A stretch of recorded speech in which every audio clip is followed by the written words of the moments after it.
Их зэргээр далайлагсан Сүүшүжааны түрэмгийлэлд иг дүүцсэн монголчуудын ядахна автономо эргүүлж авах гэсэн хүсэл зорилго хаан Оросд Октябрийн хэвсгэл ялж дэлхийн коммунизм, капитализм гэсэн салаа замын бичвэр дээр ирсэн яг энэ дэвсгэр дээр 1921 оны ардын хувьсгалын үйл явц өрнөжээ.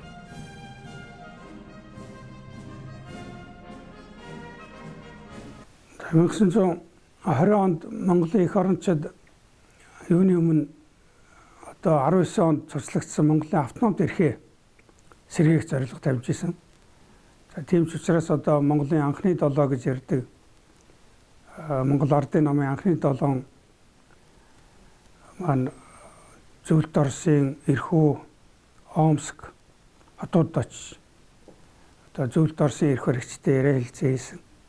За энэ яриа хэлцээнд тавьж исэн одоо шаардлага бол нэгдүгээр Монголын автономт эрхийг сэргээхэд сэргээн тогтооход туслаач. Энэ дээр одоо дипломатын талаар мөн одоо зэр зэвсэг зээллэг бусад талаар тусламж үзүүлээч гэсэн ийм хүсэлтийг тавьж исэн байгаа. Тэр үед бол бас Зөвлөлт Оросын тал бол дунд дэрхэн улстай өөрөөр хятад улстай дипломат харилцаа тогтоохыг бол тэргүүн зэргийн зорилтоо гэж үзэж байсан.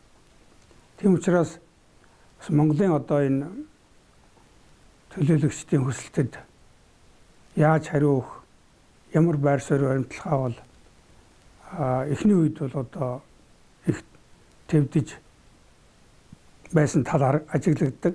Нэг том гадаад хүчин зүйл бол Зөвлөлт Орос улсад иргэний данд улсаад Зөвлөлт Орос улсын одоо засгийн эрх бол большевикуудын гарт төвлөрсөн байсан. Большевикууд бол тэр үед одоо дэлхийн их хувьсгалын онолд одоо их тийм захирагдсан хүмүүс байсан. Тэгээд энэ дэлхийн их хувьсгалын давлгаа бол Аз руу төрөх ёстой. Аз руу төрөхөд бол Монгол гэдэг бол их том түшиж газар болох ёстой юм а гэж ингэж үзсэн учраас Монгол тусалсан байдаг. За нөгөө талаас бол энэ Жанзоолын Японы цэргийнхэн за тэгээд цагаантнууд гэдэг энэ гурван хүчээр нэгдээд Зөвлөлт Орос улсын энэ алс дорндын одоо нутгийг хаасан том барьер бүс нутаг байгуулах гэж байна. Энийг бол таслахад бол Монголыг одоо дэмжих зүйтэй юм а гэсэн энэ бодлого хэрэгжсэн байдаг. Манай түүхчдийн бас нэг их дурдаад байдаггүй нэг зүйл бол 21 он гэдэг бол Хятад цэргийн эрхтнүүдийн дотоодын дайн явж исэн үед харсан. Хэрвээ одоо Хятад нэгдмэл улс байсан бол бас одоо бидний үйл хэрэгт бол нэлээд төвөгтэй байдал учрах байсан баг. 1921 оны 2 сард цагаан Оросууд одоо Бороо өнгөрний цэрэг нийслэлийг эзэлж авсан. За энэ явдал бол Зөвлөлт Оросын байр суурьд эрс өөрчлөлт авчирсан. Өөрөөр Зөвлөлт Орос бол одоо гадаад Монгол стратегийн үед маш чухал нутаг дэвсгэр юм байна. Хэрвээ энд одоо ингээд Бороо өнгөрнийхэн цагаан цэргүүд суурьш хаваас одоо Зөвлөлт Оросын аюулгүй байдалд шууд аюул заал учрах нэ гэсэн ийм үүднээс бол Монголын төлөөлөгчдийг идэвхтэй дэмжих болсон. За ардын нам ардын төр засгийн газрыг байгуулахад тусалсан. Ингээд 1921 оны 7 сард улаан армийн ангууд одоо Монголын ардын журам цэргийн хамт нийслэлийг чөлөөлсөн. Ингээд ардын засгийн газрыг байгуулсан. Ингээд богд хаантай хэмжээд ирэхэд Монгол улсыг байгуулахад тусалсан байдаг. За ингээд эргээд богдын засгийн хаан суудалд нь тавиулаад өргөмжил болоод ингээд үндсэндээ хүрээнд бол одоо ингээд засаг төр төхөнж тогтчихсэн гэж. За монголчууд бол энэ үйл явдалд тэгээд дотн гадна тэр манжийн амин цэргийн иргэшээд ороод богд хаан нь ингээд шоронд ороод 50 км шоронд оршиж байгаа ш богд хааны. Ингээ энэ үед юу утсан гэвэл ерөөсөө бүгдээ л дээр доргүй одоо ноёдууд, ван гүнгүүд за тэгээд одоо дүршмөл ард олон хинч байсан. Үнэхээр одоо эрхчлээ тусгаар тогтнол одоо олох хэрэгтэй. Энэний төлөө бол ил талдаар яаж тэмцэх үү гэдгийг бол одоо ухаан оролдуулж байсан. Яагаад гэвэл бид нэр өмнөхөн тусгаар тогтнолын амд амссан. Ардын намын анхны долоо бол Зөвлөлт Орос улсаас дэмжлэг хүсэх санаа бол 1920 оны ихэр гарсан гэж би хувьдаа үздэггүй. Яагаад гэвэл дэлэг удаг жамсраж явын дуртгал дотор бол энэ бодоо чагдарч явнаар уулзаж энэ хүсэлтийг тавьсан. Эхний хүсэлтэнд нь бол жалхан сутаг татгалцсан хариу өгсөн гэж байдаг.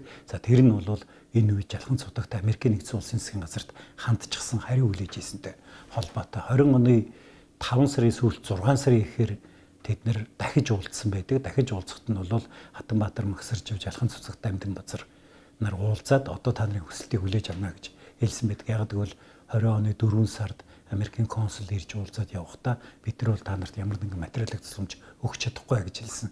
Өөрөөр хэлбэл Америкийн нэгдсэн улс манай хэрэгт оролцохгүй гэдэг нь тодорхой болсон нөхцөл бол зөвлөлт Орос улсаас тусламж гуйх нь бол зүйтэй гэж одоо дээд дооцсгүй шийдсэн байдаг. Тэгээ энийг бол хэрэгжүүлсэн хүмүүс нь бол анхны 7. За энэ ардын намын анхны 7 зөвлөлт Орос улсад яваад тэгээд эндээс бол зөвлөлт Орос улсын талаас бол зэвсгийн тусламж санхүүгийн тусламж бол авсан байдаг. Тэгээ энийхээ хүчээр бол хамгийн анх одоо ардын журам цэргийг байгуулж хяах дотыг чөлөөлөө тэндээ ардын төр засгийн газрыг байгуулсан байдаг л да. Энэ 11 оны дараа 20 оны дараах үеийн ингээд Монголын талаар Оросын баримтлсан бодлого бол нэг л нэвт явсан. 21 оны дараа бол тэр зөвлөлтийн засгийг бол одоо тэр коммунист үзлэнд дэлгэрүүлэхийн тулд тухайлбал одоо их хүн амтыг хятад руу дэлгэрүүлэхийн тулд монголоор дамжин монголоор түлхүүр хийж урагшаа орох гэсэн ийм бодлого баримталж байгаа. Монголыг одоо хятадтай харьцах нэг түлхүүр болгож. Одоо ардын засгийн газар байгуулагдаад хамгийн анхны тунхагуудын нэг нь бол энэ гадаад улсуудад хандсан тунхаг байгаа юм. За энэ тунхаг дээр бол бүх гадаад улстай эрхтэгш харилцаа шуудалтай 8-ааныхаа харилцааг хөгжүүлнэ гэж заасан. Мэдээж хэрэг одоо дөнгөж байгуулагдсан ардын засгийн газрыг бол дэмжих төшөх улс бол тэр зөвлөлт Орос улсаас өөр байгаагүй.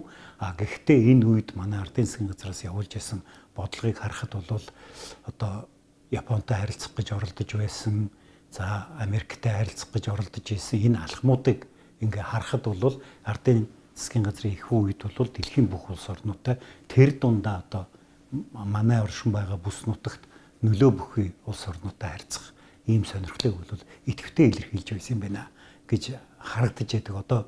Одоо ерөнхий сайдын бичсэн захидал бол Америкийн нэгдсэн улсын конгрессийн номынсанд хадгалаатай байдаг шүү дээ. Тэн дээр бол харилцаа одоо албан ёсны харилцаа холбоо тогтоогоод худалдаа 8-аагаа хөгжүүлье гэсэн санааг илэрхийлсэн байдаг л да. Монгол зөвлөлт Оросын 1921 оны найрамдлын гэрээ нь бие биенийхээ засгийн газрыг хууль ёсны засгийн газар гэж харилцсан хүлээн зөвшөөрсөний түүхэн баталгаа болсон юм. Энэ гэрээний үр дүнд Монгол улс олон улсын харилцааны субъект болж бүрэн эрхт дипломат төлөөлөгчдөө солилцсон суулгахаар тогтжээ. Тэгэхээр тухайн үед бол зөвлөлт Орос бол энэ гадаад Монгол бол хятадтай хэлэлдэг маш чухал геостратегийн нутаг дэвсгэр учраас энд бол одоо өөртөө нөхөрсөг ийм засгийн газартай байх нь зөвлөлт Оросын эрх ашигт хамгийн нийцсэн шийдвэр юм аа гэсэн ийм үүднээс хандсан байдаг. Тэр ч утгаараа 1921 онд 21 оны 11-р сард зөвлөлт Орос Монгол улстай найрамдлын гэрээ байгуулсан. Энэ найрамдлын гэрээгээр бол одоо хоёр улс бие биенээ засгийн газрыг хууль ёсны засгийн газар гэж хүлээн зөвшөөрч, за мөн дипломат болон консулын элч төлөөлөгчдөө харилцан суулгах ийм утгатай гэрээ. За түүнээс гадна одоо энэ гэрээнд туссан бас нэг зүйл бол бие биеийн нутаг дэвсгэр дээр бие биедээ дайсагнагч хүчийг байрлуулахгүй гэсэн ийм чухал заалт байдаг. Өөрөөр хэлбэл зөвлөлт Оросын хувьд бол нэг чухал зорилт бол Монголын нутаг дэвсгэр дээр зөвлөлт Оросын одоо эсрэг цагаан Оросын бусад одоо хүчийг оруулж байрлуулахгүй гэсэн ийм баталгааг гаргаж авсан байдаг. 1921 оны 11-р сарын 5-ны гэрээ бол Монгол улсыг тусгаар улс гэж албан ёсоор хүлээн зөвшөөрсөн анхны олон улсын гэрээ. Энүүгээр хамгийн их ач холбогдолтой өмнөх гэрээнүүд одоо 12 оны Орос Монголын гэрээ байна. За тэгээ 15 оны Хятадын гэрээгээр бид нэр автономт улс болоод хувирсан. Ийм байсан бол 1921 оны гэрээгээр Монголыг бол тусгаар улс гэж хүлээн зөвшөөрсөн. Хоёр дахь том ололт бид нэр 11 оноос эхлээд Оросод элчин сайд суулгах гэж оролдсон байдаг. Чин Ван Доржийн айлчлал, Сайны хаан Намнасрынгийн айлчлалаар тавигдж байсан хамгийн гол асуудлуудын нэг нь элчин сайдаа томилох асуудал байсан, энийг зөвшөөрдөггүй байсан. Өөрөөр хэлбэл биднийг тусгаар улс биш учраас элчин сайд суулгах боломжгүй гэж. Адил 21 оны гэрээгээр бол бид нар бүр элчин сайдаа суулгахаар барахгүй одоо Түшээг Ундаваа гэдэг хүн элчин сайдаар суусан шүү дээ. Тэрүүгээр барахгүй хил орчмын нутгууд монголчууд суралцж байгаа нутгуудад консулын одоо төлөөлөл бий болох асуудлыг хүртэл хоорондоо тохирч авсан байдаг. Энүүгээрээ бол их том одоо ахиц дэвшилтэй гэрээ болсон гэж ингэж хэлж болно. За дэлхийн 1-р дайны дараа Алс орнуудад том гүрнүүд нөлөөнийхөө хүрээг хуваахаар Америкийн нэгдсэн улсын санаачлагаар Вашингтонд баг хуралдуулсан. За Америкийн гол зорилго бол Алс орнуудад Японы нөлөөг хязгаарлахад чиглэж байсан. Ийм учраас тухайн үед гаргасан шийдвэр нь дундад иргэн улсын газар нутагт засаг захиргааны бүрэн бүтэн байдлыг хадгалнаа гэж энэ хуралд оролцсон одоо Европын гол 9 гүрэн бол тохиролцсон байгаа. Нэгэнтээ тухайн үед Монголыг дундад иргэн улсын бүрэлдэхүүн гэж үзэж байсан учраас энэ олон улсын гэрээгээр одоо Монголын тусгаар тогтнол үндсэндээ хязгаарлагдаж байгаа юм. Энэ процесс нь өөрөө их хүндрэлтэй юм байгаа. Хамжилгад ёсыг халсан шийдвэр бол 1923 онд эцэслэгдсэн. Өөрөөр хэлбэл Монгол улсын ерөнхий сайдаар тэр үед жалхан цутаг Дамдын Базар гэдэг хүн ажиллаж явах үед энэ шийдвэрийг гаргасан. Энэгээр бол ван гүнгүүдийн хамжилгуудыг бол чөлөөсөн. Энэ бол тухайн үед яахраг байхгүй томхон дэвшилтэд үйл явц байсан. Гэвч зөвлөлт Орос улс 1924 онд дундад иргэн улстай байгуулсан хэлэлцээртэй Монголыг дундад иргэн улсын бүрэлдэхүүн хэсэг мөн гэж хүлээн зөвшөөрсөн. Монголын талаарх зөвлөлтийн бодлого ингэж огцом өөрчлөгдсөн. Алс орнууд дахь бодлоготой нь тэр тусмаа дундад иргэн улстай дипломат харилцаа тогтоох бодлоготой нэгт уялдаатай байсан нь дараагийн үйл явцын өрнөлөөс тодорхой харагддаг. Тэгээ 1924 он гэхэд зөвлөлт холбоод улсыг хүлээн зөвшөөрсөн улс тухайн үед 3-4-аас илүү хэтэрж байсангүй ч дээ. 1921 онд Монголтой нарийн ламтай ажиллагааны гэрээ байгуулах үед зөвлөлт Орос улсыг дөнгөж 3 улс хүлээн зөвшөөрсөн байсан. Ийм учраас зөвлөлт Орос улсын гол зорилго бол олон улсын тавцанд өөрийнхөө байр суурийг бэхжүүлэх, аль болох бусад одоо орнуудаар өөрийгөө хүлээн зөвшөөрлөхөд оршиж байсан. Та нар бодоод үзтээ тухайн үед Алс орнууд тусгай тогтносон 2 улс байсан. Нэг нь дундад иргэн улс, нөгөөх нь Япон. Зөвлөлт Орос улсын хувьд бол энэ том улсуудаар өөрийгөө хүлээн зөвшөөрөх нь бол гол зорилго. Ийм учраас 1924 онд хоёр тал нэлээд удаа ярилцсны эцэст зөвлөлт социалист бүтээн холбоод улсан дундад иргэн улсын бүрэн эрхийг Монголд хүлээн зөвшөөрөхөөр хоёр талын 1924 оны 5 сарын 31-нд байгуулсан хэлэлцээрдээ тусгаж өгсөн л дөө. За энэ бол тухайн үед зөвлөлтийн бас хоёр талтай, хоёр нүртэй бодлогын нэг илэрлэл гэж болно. Бид ярьдаг шүү дээ. Ер нь аливаа том гүрнийг авч үзэхдээ хоёр талтай авч үзэх хэрэгтэй. Нэгдүгээр тухайлбал бид умард хөршийн одоо Оросын жирийн иргэдийн сайн сайхан тэр хандлага, жирийн монголчуудад ханддаг тэр сэтгэлийг бол бид маш их хүндэлдэг. Нөгөө талаар Оросын том гүрний бодлогыг бид бас ялгаж цаадах үзэх ёстой. Энэ ямар ч гүрэн дээр энэ заагийг барих ёстой. Жирийн иргэдийн нэг санал бодол өөр, том гүрний өөрийнх нь бодлого нэг өөр. Тэгэхээр зэрэг 1924 оны зөвлөлт хаттын хэлэлцээрийг жоохон энэ үднээс л авч үзэх ёстой. За 24 оны анх дугаар үндсэн хуулийг батлаад бид нар бүгд найрамд улс тунгалдаг бол дахиад бас гадаад хүчин зүйл талаас нь харж үзэх юм бол бас энэ зөвлөлтийн гэрээнд өгч байгаа Монголын хариу байсан гэж хэлж болно. Яг л Хятад бол ерөнхийлөгчийн засаглалтай ийм улс.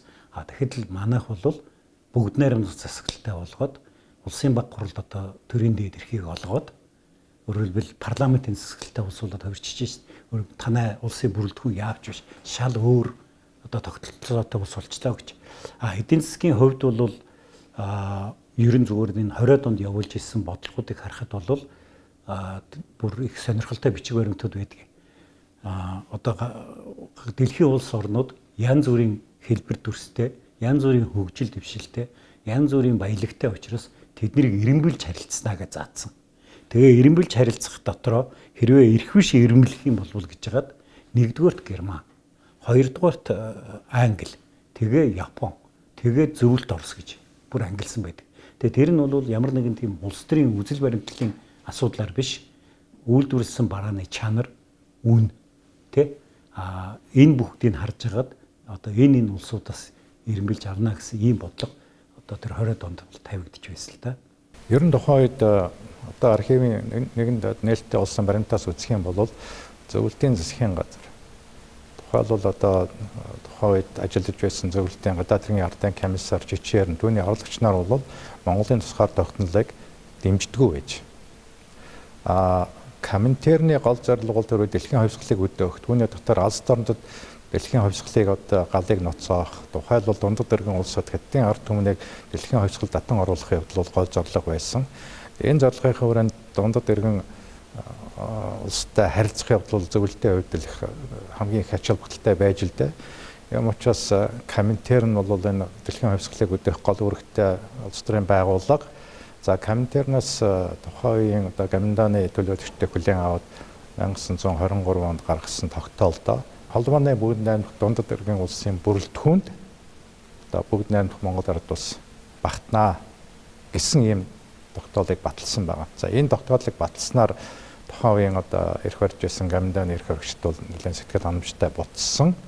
За энэ бол 1920-од оны тухайн үед тавигдаж байсан Коминтерны одоо зорилго үйл ажиллагаатай л холбож үзэх ёстой л доо.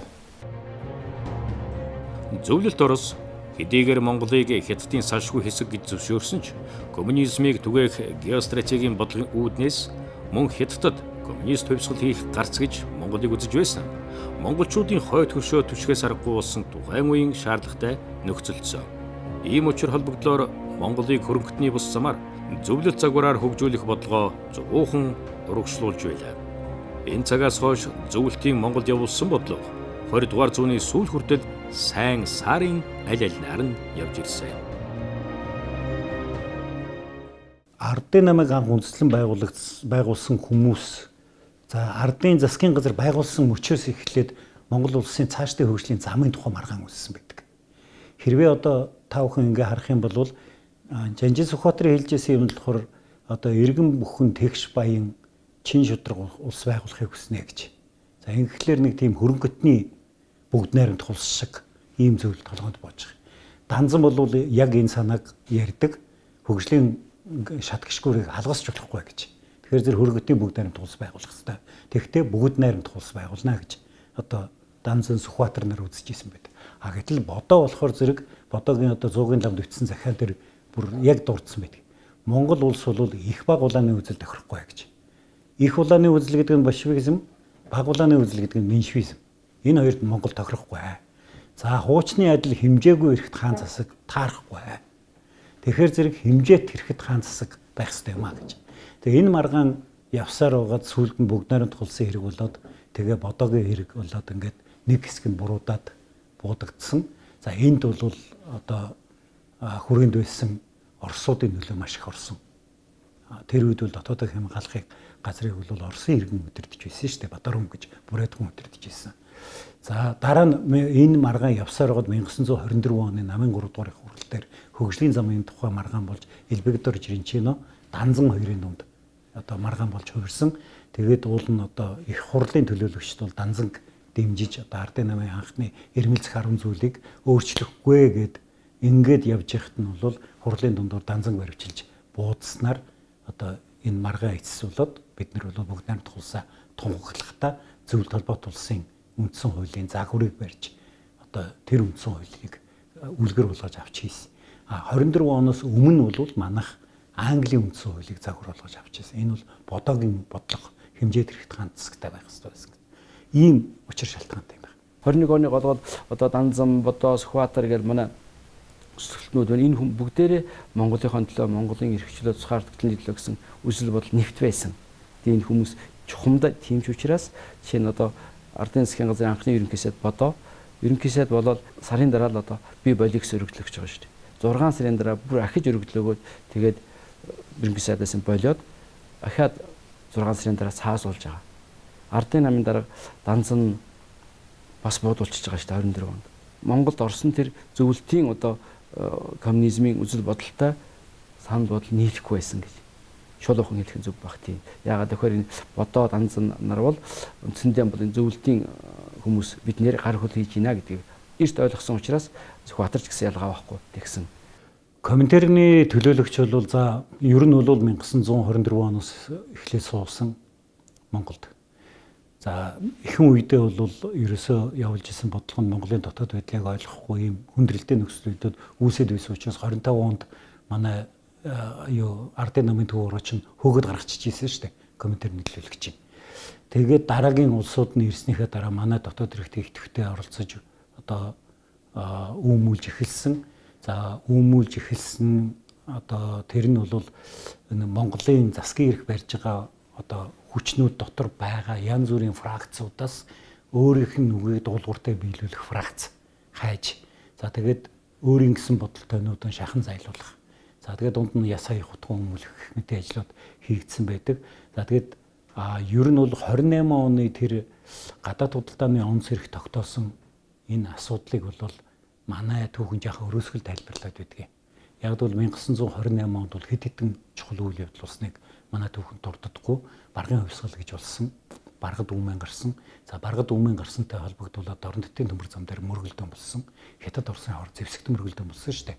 Бүлүүхрийн өдөрцөн арим Хятадын нутагт цөмөрж орсон. Хятадын армийг хэд хэд удаа буцсагсан. За тэр үед гомөр баргыг зөвлөлт улсын бүрэлдэхүүнд оруулах асуудал хүртэл тэр үед яригдж байсан үе. Энтэй холбогдуулаад Хятадын засгийн газар Монголд барааны нийлүүлэхийг зогсоосон. За ингээд нөгөө бараагүй болчихлоор чинь Хятадд ачид нутаг буцсан шүү дээ. Барааг улсууд энэ үед суув. Тэгээд нутаг буцаад эхлэнгүүт барааны хомсдол үүсч эхлэнгүүт нь засгийн газраас бол гадаад худалдааны онц эрх гэж гаргаад тэгээд одоо бараа таваарыг одоо зөвхөн одоо засгийн газрын зөвшөөрөлтөй пүүс компаниуд нийлүүлдэг болгож энүүгээрээ хятад худалдаачдын дотоодын зах зээл дээр эдэлж исэн зах зээл одоо жин хасаж арилгасан. Тухайн үедээ бол зөвлөлт Орос улсын худалдааны байгууллагууд бол Хятадын худалдаачны сүлжээ шиг тийм сайн байгаагүй учраас 28 оноос хойш бол Монголд бараа таварын хомсдол үүссэн. Энэ нь бол 32 оны зэвсэгт хөдөлгөөний нэг шалтгаан болсон байдаг. За 3 дахь төвшин эрэлт бас гарсан. Тухайн үед бол Жамсрангийн цэвэний үзэл бодол гэж тэр Монгол улсыг Швейцар руугаа хөгжүүлэх төвөгсгсөн Монголыг бий болгоно гэж.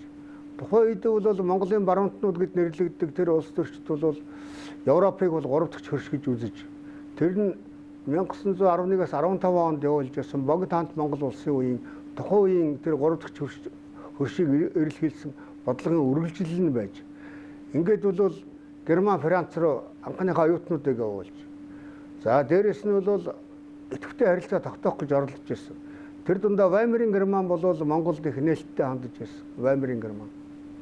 За энэ бол тухайн үед бол одоо зөвлөлт болоод Коминтерны хувьд бол зөв бодлого байгаагүй. Тэд гадаад Монголыг бол өөрийн хавсраг дагуул одоо большевизмын дагуул Азад Октябрийн хувьсгалыг цааш нь экспортлох түшиц газар гэж үзсэн учраас бол тэр капиталист Германтай, капиталист Францтай тэр хамтран ажиллахыг бол зөвшөөрч чадахгүй байсан. За монголчууд бас л 20-д онд бол алсыг харж байсан. Нөгөө Жамсрангийн цэвэний үдэл онолчин цаашаа тэрийн бодлого тэрэгжээд ингээд анхны гадаад паспортыг одоо Монгол, Франц хоёроор гаргасан ийм төх байдаг. Франц хэлдэг. Ягаад гэвэл тухайн үед бол манай улс чинь бол Москвад өөрийн элчин төлөөлөгчийн газартай болцсон. Зөвлөлт рүү монголчууд олноороо явдаг. Оюутнууд сурч эхэлж байсан, явж эхэлж байсан. За дээрээс нөгөө Франц, Герман руу олон оюутан явуулахар болсон. Тийм учраас бол аль биесээр гадаад паспортыг гаргахад дэлхийн жишгээр гаргасан байдаг. Ер нь бол 1910-ад оны үеэс эхлээд хаант Орос улсын үеэс эхлээд тагн тувааг бол Оросууд их анхааралтай авсан. Яг гэвэл тэнд бол маш олон алтны уурхай ажилдаг. Олон одоо Орос иргэд тэнд алтгалбарлдаг байсан. Бас одоо Оросын төсөвт бол нэлээд мэддэх үз одоо мөнгө хөрөнгө оруулдаг ийм газар байсан. Тийм учраас 1914 оноос эхлээд одоо хаант Оросын протекторат болгож зарласан учраас 15 оны гэрээнд уулын гэрээнийхээ заалтын дагуу бол таг нурайхаа бол одоо нөгөө Улястай амбанд хариалагддаг байсан гэсэн утгаараа Монгол улсын нэг бүрэлдэхүүн байх хэрэгтэй байсан бол тэндээ нэг тийм тусгаар маягийн болоод үлдсэн. 1921 оны 8 дугаар сард хүрээнд дөнгөж ардын засгийн газар байгуулагдж байгаа үед зөвлөлт Оросын одоо дэмжлэгтэйгээр Туваагийн засгийн газар гэж байгуулагдсан, бүгд найрамдах Туваа ард улс гэж зарлаад. Эннээс хойш бол 23, 24, 25 онд бол Монгол нэгдэх асуудал байнга Туваад өрнөж байсан. Тэр 24 онд бол зэвсэгтүүлэх бослогын хэлбэрээр одоо өрнөө тэгээд одоо хүрээнээс Хатанбаатар магсаржив. За зөвлөлтийн талаас бол Давтян гэдэг хүн очиж исэн. Ингээд Монгол Туваа Оросын 3 талын хилцээр хийгээд за одоохондоо Туваа тусгаар байг. Тэгээд одоо аль улсад нэгдэхээ Туваагийн ард түмэн шийдэх ёстой. Яг одоо энэ бослого хөдөлгөөний үеэр бол боломжгүй маа гэд хойшлуулж ирсэн. Дараа нь 25 онд бол Туваагийн засгийн газар бол ерөөсөө Монголд нэгднэ гэдэг шийдээ гаргаад тэгэхэд нь бол Коминтерны одоо гүйцэтгэх хорооны гишүүн Сен Катаяма гэдэг Японы коммунист бол Туваагийн нөхдөөтэй уулзаад та нар бол тусгаар улс байх хэрэгтэй. Монголд нэгдэж болохгүй гэж ухуулсаар угаад Тувааг ингээд тусгаар болгоод аваад үлдсэн. За тэгээ 28 онд бол манайд ч баруунтныг хөөн зайлуулсан төрийн эргэлт болсон, Туваад ч баруунтныг хөөн зайлуулсан төрийн эргэлт болсон. Ингээд энэний дараа бол Туваа одоо эргэлт буцалтгүй зөвлөлт Орос руу нэгдэх зам руугаа орсон ийм учиртай юм байна л да. Дараа нь бол одоо Урайхан хязгаар Таган Туваа нэртэйгээр тусдаа бүгд найрамдах улс болсон 1944 онд зөвлөлт улсын бүрэлдэхүүнд Туваагийн одоо өөртөө мужи нэртэйгээр нэгдсэн байдаг. Энэ богд хаант Монгол улсын ч тэр ардын засгийн одоо бас гадаад явдын яам сайд нар за Монголынхоо энэ газрын нутгийн бүрэн бүтэн байдлыг бас хангахын төлөө ийм тууштай байр суурь баримталж маш их хүчин чармайлт гаргаж ирсэн нь бол 1912 оноос эхлээд 1924 он хүртэл энэ үеийн одоо дипломат үйл ажиллагаанаас бас тодорхой харагдаж байгаа. 1928 онд турлцсан намын 7 дугаар их хурлаар бол одоо төрийн эргэлт хийсэн. Энийг манай нэрт өгтөштэй төрийн эргэлт гэж ном бичсэн. Энэ бол их онсон одоо үйл ажиллагаа. Тэгэл энэний дараагаар Монголд одоо Черномор дүкэнтэр гэдэг одоо улаан хувьсгалч ультралеви тийм ээ. Тийм хувьсгалч нар хурж ирж зүүнний хүчнийг одоо идэвхжүүлж 8 дугаар хурлаар бол одоо Монголд социализм байгуулах зорилттой дэвшүүлсэн шүү дээ. Энэ юу социализм байх вэ? Зөвлөлт Хятадын харилцаа хүйтэрсэн симхэн үеийг ашиглан бүгд найрамд Монгол Ард улс зөвлөлттэй харилцааны шин зарчмаа 1929 оны дунд үед тунхаглалаа. Энэ тунхаглалаар Монгол гадаад худалдааны эрхээ хязгаарлуулж зөвлөлт Оросын улс төр худалдаа эдийн засгийн онц эрхийг хүлээн зөвшөөрчээ. За Гамданы засгийн газар 1927 онд төрийн эргэлт хийж хамтран ажиллаж байсан Хятадын коммунист намыг үндсэнд нь ботнор гэсэн. Улмаар Хятадын коммунист намд туслаж Хятадын дотоод эрхт Донд зэрэг улсын дотоод эрхт оролцож байна гэдэг шалтгаар зөвлөлт холбоот улстай дипломат харилцаагаа тасалсан л да. Энэ нь бол зөвлөлтийн бас дипломат бодлогод том цохилт болсон. За энэ байдлаас гарахын тулд зөвлөлтийн удирдлага Монгол Ард улсад өөрийнхөө нөлөөг бэхжүүлэх цаашид байр суурин одоо баттгах юм арга хэмжээ авсан.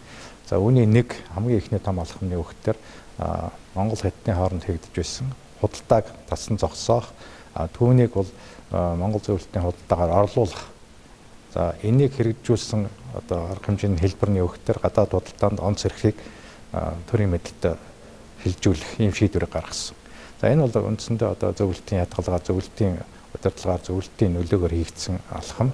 За 1929 онд Монгол зөвлөлтийн хооронд бас хэлэлцээ байгуулагдсан л да. Энэ бол нууц хэлэлцээр үндсэндээ одоо Монголын гадаад худалдаа эдийн засгийг зөвлөлтийн эдийн засгийн хавсархан баягаар хөгжүүлэх чиглэсэн ийм агуулгатай хэлэлцээр байсан.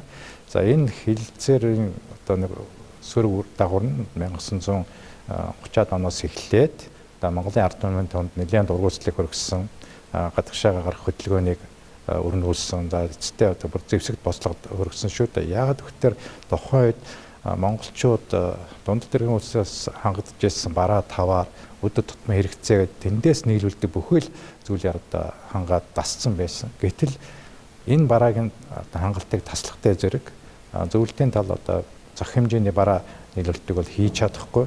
Үүний улмаас бас иргэдийн дунд маш их дургуутал нэмэгдсэн.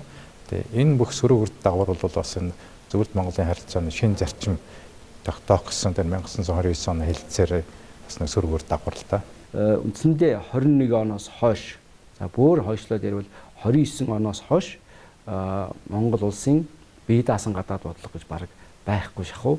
Зөвлөлтийн гадаад бодлогын хүрээнд бол одоо манай гадаад бодлого бол хүссэн үсээгүй орох юм болсон юм аа. Ягаад гэхээр одоо ингээд зөвхөн одоо энэ нэг туйлтай тийм ертөнцид бид нэр орсон шүү дээ. Хоёр туйлтай ертөнцид одоо нэг туйлтай ертөнцид бид нэр одоо зөвлөлтийн одоо нөлөө хүрээнд багтаж байгаа гэсэн үг.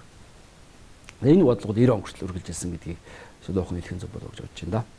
За 1935 оны Манжуурын баг хурал бол одоо Манжуурыг үндсэндээ Япончууд эзэлснээс хойш бол Монголын дорнод хэлийн асуудал хурцаар тавигдах болсон. Нэгдүгээртийн тул хэлийн шугамын демаркац явагдаагүй үе байсан. Тийм учраас хэлийн шугам хаагур явж байгаа вэ гэдэг асуудал нэлээд маргаан дагуулсан. Ер нь бол яг бүр Манжин үеэс эхлээд уул нь бараг Монгол хоёрыг заагалсан баргын харуул гэж байсан. Гэхдээ тэр нь бол одоо юунаас архан буурлын харуулаас эхлээд доошогоо үндсэндээ бөөрнөр хүртэл яваад тэгээд тэрнээс цаашаа нэг их том тодорхой тэмдэглэгээ байхгүй тухайн одоо хошуудын хэлийн тисээр хилээ тодорхойлдог байсан. Энтэй холбоотой байсан. Гэхдээ 35 онд энэ одоо тэгээд Манжгоогийн засгийн газар гэж байгуулагдаад хэлийн хилцээр явагдаад за энэ хэлийн хилцээрт бол бас манай төлөөлөгчд очиж оролцсон. Зүгээр хараад байхад бол нэг талаас хэлийн асуудлаа ярилцах, хоёр талаас бас дахиад нэг ийм хоёр дахь улстай нэг харилцаа холбооны сувгатаа очих сонирхол тухайн үеийн Монголын удирдагчдад байжээ гэж харагдаад байна. Гэхдээ 35 онд бол их олон үйл явдал болцсон байсан учраас энэ хилцээр одоо амжилтгүй болсон. Нэгдүгээр 33 онд Гитлер засгийн эрхэнд гарсан. За 34 онд бол Герман Версалийн гэрээнээс гарсан. 35 онд Коминтерний эсрэг пакт байгуулагдсан. За ингээд энэ Коминтерний эсрэг пакт бол Герман, Итали, Япон гурав нэгдэж орсон. Тэгэхээр зэрэг зөвлөлт Япон хоёр бол дайсагдагч улс болоод хувирсан байсан учраас энэ хэлийн хилцээрийн асуудлыг бол цаашдаа зогсон байдалд эхэндээ зогсонгүй байдалд оруулаад цаашдаа ер нь тохиролцохгүй гэсэн ийм зүйл болоод дууссан байдаг. Хойд мөнх нарийн Монгол улс үндсэндээ 3 улстай л хэлж байна. Энэ бол Дундад тэргүй улс, Зөвлөлт холбоот улс, Тагны Туваа улстай. За гэтэл 1931 онд Японы Камонтуны айрам үндсэндээ Манжуурт төрөмгийн үйл ажиллагаагаа эхлээд 1932 оны эцэхэд Манжуурыг бүхэлд нь эзэгнэж өөрийнхөө хяналтанд оруулсан. Ингэснээр Монгол улс үндсэндээ одоо дөрөв төхөрш буюу одоо Японы 7000 засгийн газар болох Манжгаа улстай хэлэх болсон. За энэ бол зөвлөлтийн удирдагчдыг ихэд төгшөөсөн. Юу гэхээр зөвлөлт Японы уламжид бас харилцааны сөргөлтөө юм байна, зөрчилтэй юм байна. Зөвлөлт одоо дайнч хийсэн Япон Оросын хооронд тэгээд Оросын тал ялагдсан. Тэгэхээр дөрөв төхөрш Монголтой хэлэх болсноор ялангуяа Манжгаа улс маань бас угсаа хэл станчлалын хувьд бас Монголтой ойролцоо шүү дээ. Тэгээ энэ бас давуу байдлыг Япончуудад өгөхөөс болгоомжилж зөвлөлтийн удирдлага ялангуяа одоо Сталин зүгээс Монголын асуудалд бол биечлэн анхаарал тавих болсон. Монголд хэрвээ одоо Япон ямар нэг байдлаар халдан довтлохоос Монголд хамгийн одоо Японтой нэгдэж нийлэх хүчин бол лам нар нь байна. Одоо Монгол дотор бол улсын дотор улс байна. Энэ нь одоо олон зуун сүм хийд тэнд шавлын сууж байгаа энэ одоо лам нар хамгийн харгас одоо элементүүдээ гэсэн ийм үүднээс Сталин хандж байсан. Гэвчтэй үед Монголын удирдагчид бүгд бол шарын шашнаа шүтдэг. Гаднаа нэг хэлдэг боловч дотроо бас тэл үнэмшилтэй байж, хоёрдугаарт энэ бол Монголын нийгмийн их эмзэг асуудал. Энэ бол зөвхөн нэг ангийн хувьд нь бүтцийн хувьд нь устгаж болохгүй. Энэ бол оюун санааны энэ бол итгэл үнэмшлийн том асуудал байсан учраас үүнийг одоо зөвлөлтийн тал тооцоогүй. Ийм тулгалтыг тавьж байсан. Зөвлөлтийн тулгалтыг Монголын тухайн үеийн удирдагчид бол үндсэндээ одоо билийн зөвшөөрөөгүй. Тэр тулгалтыг бол эхний үед бол хүлээж аваагүй. Лам нарын эсрэг бол өөрсдийнхээ аргаар, өөрөлдвөл аж ахуйн аргаар, эдийн засгийн аргаар тэмцэж тэдний эдийн засгийн байрыг сулруулах баягаар дараагийн үр дүндээ хүрнэ гэдэг ийм байр суурьтай бас учраас үндсэндээ зөрчилдсөн. Тийм учраас энэ хоёр улсын хоорондын удирдлага тухайн үед ирсэн том зөрчил гэж болно. За тэгэхээр Бэлждийн гиндэн бол Москвад 1934 онд очиж Сталинтэй яриа хэлцээ хийсэн байдаг. За энэ яриа хэлсэн дээр бол гиндэн ерөнхий сайд бол Монголын бас дотоод байдлыг Сталинд ойлгуулахыг хармайсан. За ялангуяа батлан хамгаалах хүчин чадлаа бэхжүүлэхийн тулд бол одоо зөвлөлтийн цэргийн зээл тусламж хэрэгтэй юм а гэдгийг одоо цохон заасан байдаг. За Сталин бол гиндэнгээс хоёр зүйлийг шаардсан. Нэгдүгээр лам нартайгаа тэмцэх, хоёрдугаар зөвлөлтүүд улстай харилцан тусах гэрээ байгуулах. За энэ харилцан тусах гэрээ бол зөвлөлтийн хувьд бол бас одоо чухал тийм олон улсын эрх зүйн хөшүүрэг байсан. Хэрвээ одоо Монголтой харилцан тусах гэрээтэй байх юм бол зөвлөлтийн цэргийг одоо Монголд оруулж ирэх ийм эрх зүйн одоо үндэс бүрдэнэ гэсэн үг. Тэгээ 1934 онд Монголын ерөнхий сайд гиндэргүүдэд төлөөлөгчдөд зөвлөлт толгойд улстай ажиллах үеэр одоо Монгол зөвлөлтийн хооронд бас джентльмен аман хэлцээр байгуулсан гэдэг л дээ. Гэхдээ миний зүгээр архиваас авч үзсэн тодтогсноор бол 1934 онд хоёр улсын хооронд ийм аман харилцан тусах хэлцээр байгуулагдаагүй гэж би үзэж байна. Яг гэхдээ баримтыг үзэх юм бол зөвлөлтийн талаас Монголын талд хандаж хоёр одоо янзын хэлцээр байгуул. Нэг нь харилцан үл довлцох хэлцээр, нөгөөх нь харилцан тусцах хэлцээр байгуулъя гэж. Тэгээ 1934 онд энэ харилцан үл довлцох хэлцээр байгуулах асуудлаа санал солилцоод тодорхой ямар нэгэн одоо үр дүнд хүрээгүй. Гэтэл үүнийг дараа нь 1936 онд үндсэндээ зөвлөлтийн ядгалгаар нөлөөгөөр харилцан тусцах протокол гэрээ байгуулах үед одоо зөвлөлтийн санаачлагаар 1934 онд хоёр талын хооронд ийм аман хэлцээр байгуулсан мэдээр одоо оршилд нь оруулж өгсөн л дөө. За яагаад 1936 онд протокол гэрээ байгуулах бол энэ нь үндсэндээ түрүүнд дурдсан Манжго, Японы нөлөө одоо монголчуудыг автахаас сэрэмжлэх гэдэг одоо дүртэй боловч үндсэндээ зөвлөлт Японы хоорондын одоо сөргөлдөөн зөрчилдөөний нэг үр дагавар гэж үзэх ёстой. Зөвлөлтийн тал Японы болцшгүй тоглохоноос монголчуудыг Монгол улсыг хамгаалах зорилгоор харилцан тусах гэрээ байгуулсан. За гэхдээ энэ хэлэлцээрийг байгуулах гар үсэг зурсан одоо ерөнхий сайд одоо татаад иргэн сайд гиндэн хэлэлцээ гаргасан зурхаа маргааш нь одоо албан тушаалаас нь зайлуулсан байгаа л да. Энэ гэрээг бас тойроод хэлэх судлах зүйлүүд бол бас нэлээд байгаа гэж үзэж байна. За түрүүн 1937 онд зөвлөлтийн улаан армийн цэргүүдийг оруулахаар зөвлөлтийн төлөөлөгчид Монголд хүрэлцэн ирсэн л дээ. Дотоод яамны дотоод хэргийн ардын комиссарын орлогч Фриновский мөн одоо Стрэн газрын дарга Смирнов нар хүрэлцэн ирсэн Монголд. За ингээд ерөнхий сайд амартаа уулзаж зэрэг оруулна гэдгээ үндсэндээ тулгасан. За амар сайд бол бас ухаантай хүн. Түүний хариулт байр сууриас бас Монголын өөрийнх нь бодол харагддаг. За нэгдүгээрт улаан армийг оруулж болно. Гэхдээ улаан арми бол зөвхөн одоо бүгд найрамд Монгол ард улсыг биш. Бас өөр Монголыг хамгаалж болно үстэй. Гэдэг асуудал тавьсан. За хоёрдугаарт улаан арми анги нэгтгэл орж ирээд Монгол ардаа хувьсгал зэргийн удирдлага захирагдах ёстой. Монголын засгийн газар захирагдах ёстой гэдэг ийм хоёр асуудал тавьсан. За энэ нь бол зөвлөлтийн төлөөлөгчдөд нэлээд зочоосон л доо. Нэлээд ширүүн яриа хэлцээ болж зөвлөлтийн залын шахалтын дүнд одоо Монголын засгийн газар үндсэндээ одоо зөвлөлтийн талд хандаж зэрэг оруулах аль биесний хүсэлтэд маргааш нь тавьсан. Ингээд алдчихсан учраас одоо зөвлөлтийн зэрэг аль биесээр Монголын нутагт байрлсан. Гиндэн ерөнхий сайд бол эхэндээ эс ойлгосон дөр үзүүлж дараа нь одоо жоохон тийм бултгансан иймэрхүү байр байдалтай байж байгаа. Сүүлд нь бол шахалтанд орсон байдаг. Амар сайд бол ер нь бол хил дээр аюул ирж байгааг ойлгож ийсэн учраас зөвлөлтийн зэрэг оруулахыг дэмжиж ийсэн. Ийм жоохон ялгаатай байр суурьтай байсан байдаг. Яг орж ирсэн нь бол яг их хэлмэгдүүлэлтийн өмнө буюу 1937 оны 8 дугаар сарын 30-ны өдөр одоо зөвлөлтийн улаан армийн 57 дугаар онцгой корпус чинь Монголын нутагт орж ирсэн юм байна.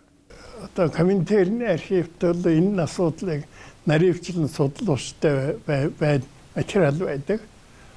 Маш их материал байна. Оролцсон очисон хүн болгон Монголын шашны сүм хийдэл амнар гэж нэг аюултай дайсан байна гэж бичээд.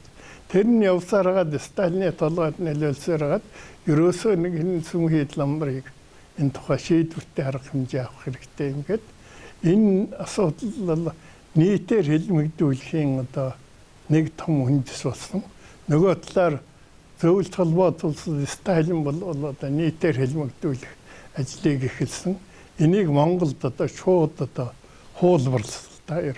Энэ 1933 оны Лүмбийн хэрэгээс эхэлсэн.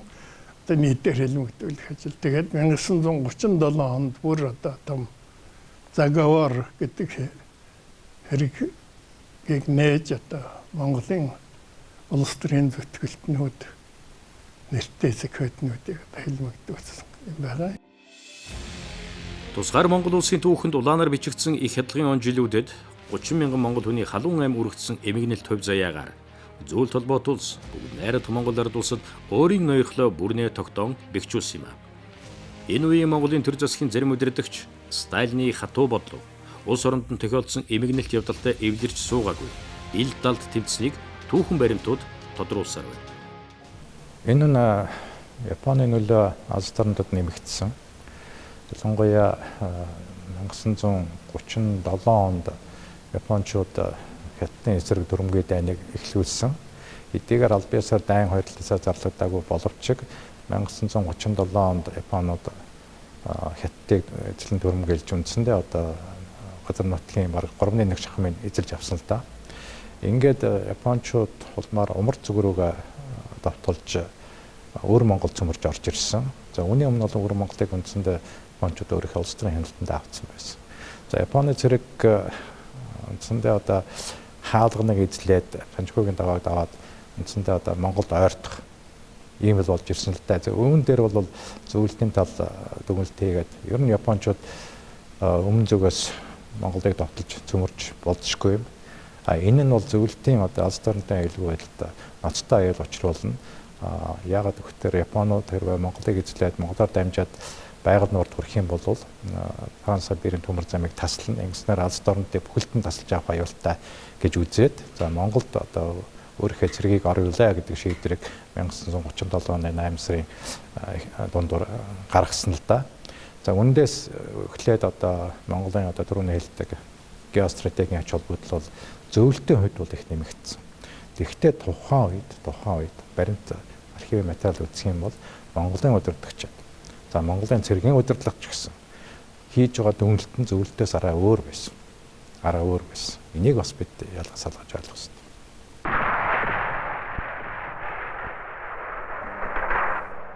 Алхын голын дайн бол одоо 20 дугаар зууны Монголын тусгаар тогтлын түүхэнд томоохон байр суурь эзлэнэ. За 2 дугаарт бол энэ бол зүгээр нэг дайн байгаагүй.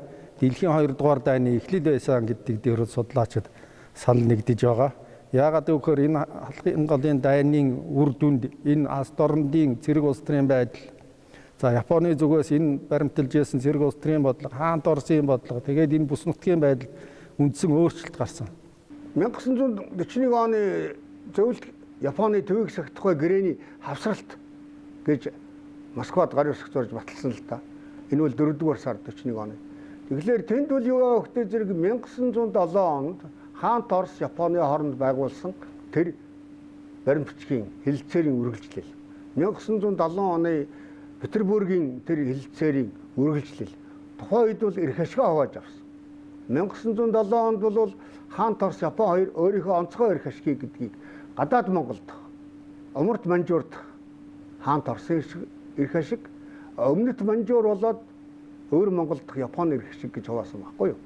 Түүнийг яг 41 онд дахиад зөвлөлт Япон хоёр хуваасан. Гадаад Монгол Шинжаанд гэдэг юм уу? Тухайн үеийн Дорнод Туркестан. Гадаад Монгол Дорнод Туркестан дэх зөвлөлт боотулсан эрх ашиг. Манжуур өөр Монголд Японы эрх ашгийг харилцан хүндэгнэ гэж байж байгаа. Монголын асуудал тэг шийдэгдсэн. За 1941 онд Япон Америкийн нэгдсэн улс руу гинт одоо давталж Перл Харборын байгаа тэнгисийн зэргийн баазыг бод зогсон л да. Ингээд Америкийн нэгдсэн улс ч одоо Японд дайн зарласан.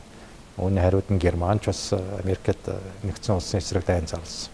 За үүнийг дагалдаад дунд тэргийн улсын удирдлага Германы эсрэг албасаар дайн зарлаж ингээ Америк хятад хоёр л үндэстэй зэргийн холбоотой болсон. За Америкийн тал номхон талын тэр их одоо уудам газар орон дээр байлдааны ажиллагаа явуулахад бас эхний үед хүчин мөксдөг учраас дунд тэргийн улсын дэмжлэг хэрэгтэй гэж үзсэн. Ингээд Америкийн дэмжлэгээр дунд тэргийн улсыг одоо дэлхийн том гүрний статустай болгох үйл ажиллагаа явагдсан. За үүнийгээ баттах зорилгоор мөн одоо Япон, Германы эсрэг дайны асуудлаа ярилцах зорилгоор 1943 оны 11 сард Каирт Америк, Англи, дунд тэргийн улсын удирдагчид цуглаж хуралдсан л да. За энэ хуралд уул нь бол зөвлөлтийн төлөөлөгч Сталин оролцох ёстой байсан. Гэвч тэр үед зөвлөлт хотын харилцаа Туркестаны асуудлын улмаас нэлээд хурцдсан байсан учраас Сталин Чанкаши хоёрыг одоо нэг баг хуралд бол урьж болохгүй маа гэдэг нь тодорхой байсан учраас Америк, Английн удирдагчид тусад баг хурал төхөр шийдсэн. Эхлээд Чанкашиг оролцуулаад Каирын баг хурлаа хийгээд асуудлаа ярьчээ. Дараа нь Ираны нийслэл Тегеранд Сталин оролцуулаад дайны асуудал бусад асуудлаа ярилцааг шийдсэн байна. Ингээд Каирын баг хурлын хоёр үнэхээр ч одоо хятадын төлөөлөгчд дайны дараа гадаад Монгол бол хятадын бүрддэхүүн хэсэг байна гэдгийг та бүхэн зөвшөөрөөч гэдэг асуудлыг тавьсан. За гэвч энэ дээр Америкийн тал бол юм болцсон тодорхой хариу өгөөгүй. Английн ерөнхий сайд Черчилль бол хэрвээ Гонконгийг дайны дараа Английн эзэмшилт хэвээр нь үлдээх юм бол би ямар нэгэн асуудал одоо садаа болохгүй гэдэг асуудлыг тавьсан. Америкийн тал Гонконгийг Английн мэдэлд байхыг зөвшөөрсөн учраас Чанкаши хятадын төлөөлөгчд бол нэлээд одоо сэтгэл дундуур гарсан. За ийм учраас 10 Монголын асуудлыг хоёр дахь удаага энэ Каирын баг хурлын төгсгөлд бас Чанкаши нэлээд хөвчл тавьсан. Гэвч Америкийн тал энэ асуудалд бол ямар нэгэн хариу өгөөгүй. Ямар ч байсан хятадын байр суурийг ойлгоод ингээд өнгөрсөн байгаа.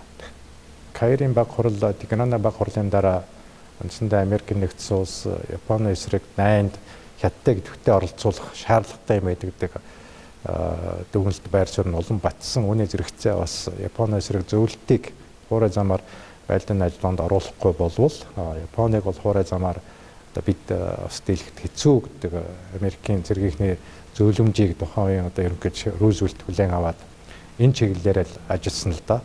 Гэтэл тухайн үед зөвлөлт хятадын харилцаа нуудсан, нэлээд хурцтмал байсан учраас эхлээд энэ хоёрыг хооронд нь эвлэрүүлэх, найрамдуулах хэрэгтэй байна. Тэгжээж Японы эсрэг нэгдсэн хүчээр дайрах хэрэгтэй байна гэдэг чиг бодлогыг одоо Америкийн тал баримтсан байгаа. Ингээд энэ зорилгоор өөрөөр хэлбэл зөвлөлт хятадыг хооронд нь эвлэрүүлэх зорилгоор Америкийн дэд ерөнхийлөгч Волсыг тухайн үед одоо ерөнхийлөгч Рузвельт хятад руу илгээхээр шийдвэрлсэн. Гэтэл энэ үед бүгд найрамд Монгол ард улсын асуудал гарч ирсэн. За 1944 оны 3 сард Туркестан бүгд найрамд Монголын хил дээр хэлийн зөрчил бий үүсэж, за энэ асуудлыг бол хятадын тал ялангуяа Чанкашигийн зүгээс Америкийн талд их гомдол тавьсан л да. Энэ одоо зөвлөлтийн дэмжлэгээр гадаад Монголынх нь бидний эсрэг төрөмгийн үйл ажиллагаа явуулж байна гэж гомдол тавьсан.